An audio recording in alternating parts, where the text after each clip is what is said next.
முக்கியமா டிவிக்கு நண்பர்களே கொஞ்சம் கேட்டுங்க. அதாவது டிவிக்கு ஒவ்வொரு கட்சிக்கு ஒரு பேக் போன் இருக்கு. ஆனா டிவிக்குன்னா பொய், அவதூறு இதை மட்டும் சுமந்துகிட்டே சுத்துறீங்க. அப்படிதான் இன்னைக்கு சட்டமன்றத்தில் ஒரு விஷயம் பண்ணிருக்கீங்க.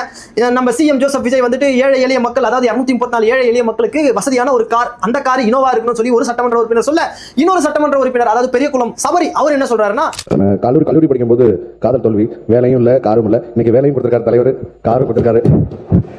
ரொம்ப ரொம்ப நன்றி தெரிஞ்சுக்க. ஏன்னா நான் ட்ரெயின்ல தான் வரேன். அங்கிருந்து இங்க உள்ள ஆட்டோல உள்ள வரும்போதெல்லாம் ஒவ்வொரு தடவையும் காவலர் பணியாளர்கள் கேட்பாங்க, யார் நீங்க எம்எல்ஏன்னு சொல்லுவேன், ஐடி கார்டுலாம் எடுத்து காமிச்சா நம்ப மாட்டாங்க. ஸோ அப்படியாங்க சார் அப்படின்னு சொல்லி முடிச்சுட்டு கொஞ்ச நேரத்துல மீடியால, அதாவது நம்ம இன்ஸ்டாகிராம்ல தட்டி பார்த்தா இவரோட அஃபிடேவிட் வெளியில வருது. அப்போ இவர்கிட்ட டாடா ஒரு கார் அவர்கிட்ட இருக்கு. சோ ஆல்ரெடி ஒரு கார் வச்சிருக்காரு.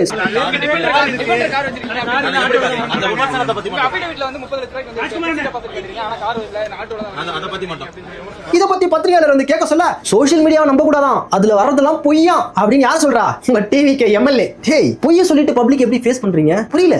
அவதூறு பேசுறீங்க, நல்லா பேசுறீங்க, செய்யாத விஷயத்தெல்லாம் செஞ்சாங்கன்னு சொல்லிட்டு பேசிட்டு இருக்கீங்க. ஆனா நீங்க பொய்யை எப்பரா பேசிட்டு வெளியில சுத்துறீங்க?